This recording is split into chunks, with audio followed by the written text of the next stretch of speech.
Coffee with Kanmani. Coffee குடிச்சிட்டு ஒரு குட்டி கதை கேளுங்க, நல்லாயிருக்கும். தெருக்கதவை திறந்து கொண்டு வெளியே வந்த மரகதம் கொடியில் கிடந்த துணிகளை ஒதுக்கினாள்.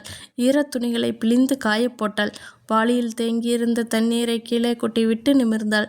தெருமுனையில் சிலர் பேசிக்கொண்டு நின்றனர். பேசும்போது அவர்களின் கண்கள் அடிக்கடி மரகதம் நின்ற பக்கம் திரும்பின. மரகதத்தை பார்ப்பதும் பேசுவதுமாக நின்றனர். அவர்கள் இப்படி பார்ப்பது எதிர்பாராமல் பார்க்கும் பார்வை அல்ல, வேண்டுமென்றே பார்க்கிறார்கள். கட்டவிழ்ந்த கழுதை சுவரில் முதுகை தேய்த்து கொள்வது போல் கண்களால் உரசுகிறார்கள். இவர்கள் மட்டுமல்ல, தெருவில் போவோர் வருவோர் எல்லோரும் மரகதம் வீட்டு ஜன்னலை பார்ப்பது இயல்பாகிவிட்டது. பலாப்பழம் வேரில் பழுத்து தொங்குவதை பார்த்து நரிகள் நாக்கை நீட்டிக்கொண்டு அலைவதைப் போல் அலைகிறார்கள்.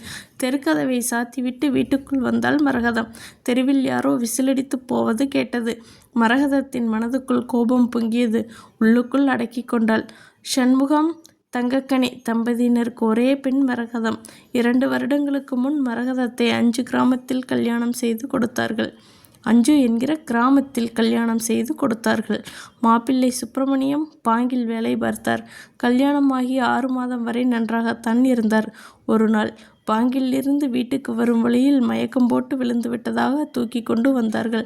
சுப்பிரமணியத்தை சோதித்து பார்த்த டாக்டர் இதய நோய் பாதித்து இருப்பதை சொன்னார். மரகதத்தின் இதயமே நின்றுவிடும் போல் இருந்தது. படுத்த படுக்கையோடு 6 மாதங்களை கழித்து சுப்பிரமணியம் மரகதத்தை தவிக்க விட்டு விட்டார்.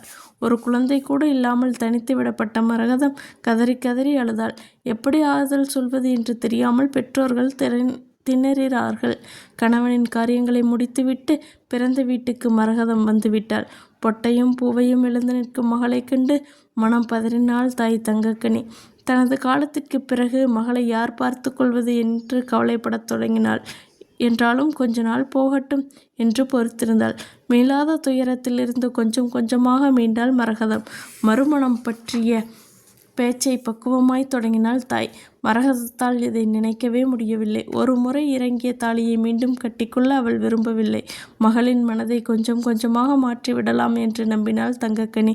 1 வருடம் கழிந்தது. மரகதத்தின் மனப்போக்கில் நேரடியாக மாறுதல் தெரியவில்லை என்றாலும் மாறுதல் இல்லாமல் இல்லை. மகளிடம் அவள் வாழ்க்கை விஷயமாக சண்முகமே பேசினார்.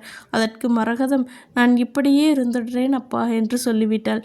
அவள் அப்படித்தான் சொல்வாள். நீங்க ஆக வேண்டியதை பாருங்க என்று தங்கக்கனி கொடுத்த தைரியத்தின் பேரில்தான் சண்முகம் மாப்பிள்ளை பார்க்க தொடங்கினார்.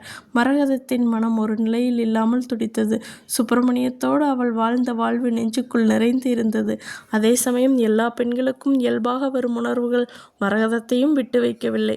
பல ராத்திரிகளில் பச்சை தண்ணீரை குடித்தபடி படுக்கையில் புரண்டிருக்கிறாள். என்றாலும் ராத்திரி தூக்கத்திற்காக மட்டும் இன்னொருவரை கல்யாணம் செய்து கொள்வதில் மரகதத்திற்கு விருப்பமில்லை.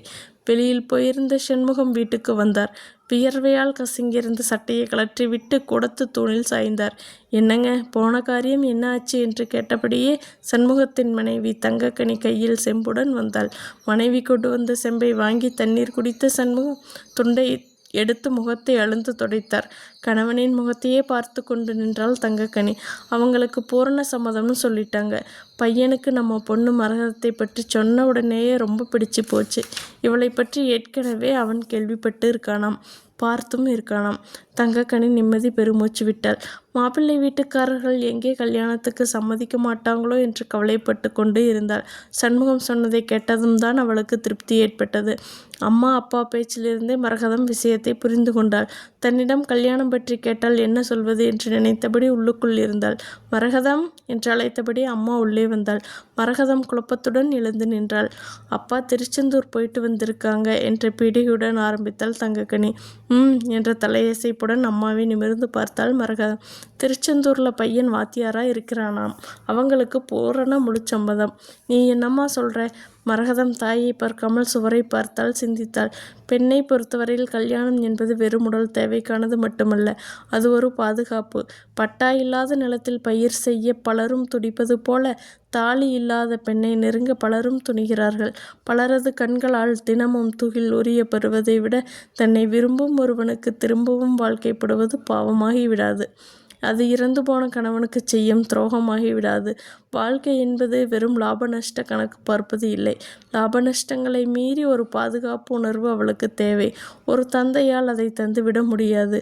வெளியிலிருந்து வருகின்ற பார்வைகளுக்கு தந்தையின் பாதுகாப்பு தடையாகாது. தாலி தருகிற பாதுகாப்புத்தான் நிலையானது. ஒன்றும் சொல்லாமல் இருந்தால் நாங்கள் என்னன்னு நினைக்கிறது என்றால் தங்கக்கனி. உங்களுக்கு எது சரின்னு படுதோ அதை செய்யுங்கம்மா என்றால் மரகதம் தெளிந்த மனதுடன்.